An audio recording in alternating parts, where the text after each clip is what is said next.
Encore une résidence pour aînés frappée de plein fouet par la COVID-19. On va aller retrouver Denis Thériault pour les détails. C'est un résident du manoir Saint-Jérôme qui est même décédé des suites de la maladie, Denis.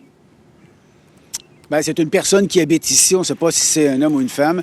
Et c'est Félix Séguin du bureau d'enquête qui a obtenu la lettre de la directrice générale adressée aux occupants, à leur famille. Et ce qu'il y a de particulier dans la lettre, où elle confirme tout, eh bien, elle dit que c'est avec regret que je vous informe que le 25 mars, nous avons appris qu'une personne vivant dans la résidence Chartwell Manoir Saint-Jérôme est décédée en raison de complications à la COVID-19.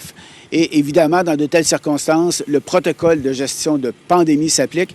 Et ce qui est fait dans l'immédiat, et c'est spécifié un peu plus loin dans la lettre, eh bien, je vais me tasser un petit peu pour que vous puissiez voir l'endroit. C'est cette résidence ici derrière moi. Évidemment, à cette heure-là, c'est très tranquille. Eh bien, les gens sont sommés de demeurer à l'intérieur de leur appartement, de leur logement. La salle à manger et le bistrot à l'intérieur de l'édifice, parce que les gens peuvent aller à la salle à manger, bien là, c'est terminé. Ils ne peuvent plus y aller. Et ce qu'indique la directrice, c'est que le service de boîte, soit de collation, de dîner, de souper, déjeuner, peu importe, bien ça va être livré directement à la porte.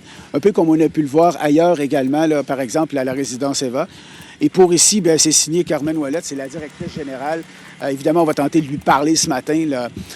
C'est une lettre qu'elle a adressée hier aux gens qui habitent ici à la résidence Chartwell de Saint-Jérôme. Beaucoup d'inquiétudes pour nos résidences pour aînés. Il y a le C3S de la Naudière, Denis, qui a fait le point sur les développements à la résidence Eva, la première à être touchée au Québec.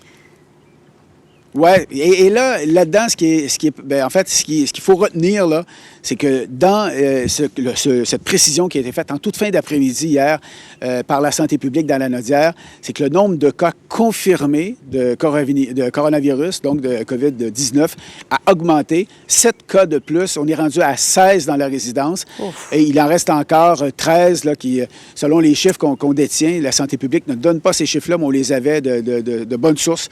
Il y en a encore 13 qui sont soit en attente de tests ou encore qui présentent des symptômes. Et ce qu'on disait à la santé publique, c'est que ce chiffre risque de monter encore davantage parce que ça prend un certain temps avant que les symptômes se manifestent. Alors, évidemment, tout est surveillé de très près. Ce que je disais pour ici tantôt, bien, ça s'applique là-bas aussi. Les gens continuent de rester dans leur appartement, mais on vous avait révélé hier que des locataires, des aînés sortaient par les portes arrière et même par l'avant avec l'assentiment de certains agents de sécurité parce qu'il n'y avait pas de symptômes. C'est ce qu'on apprenait sur place. Là.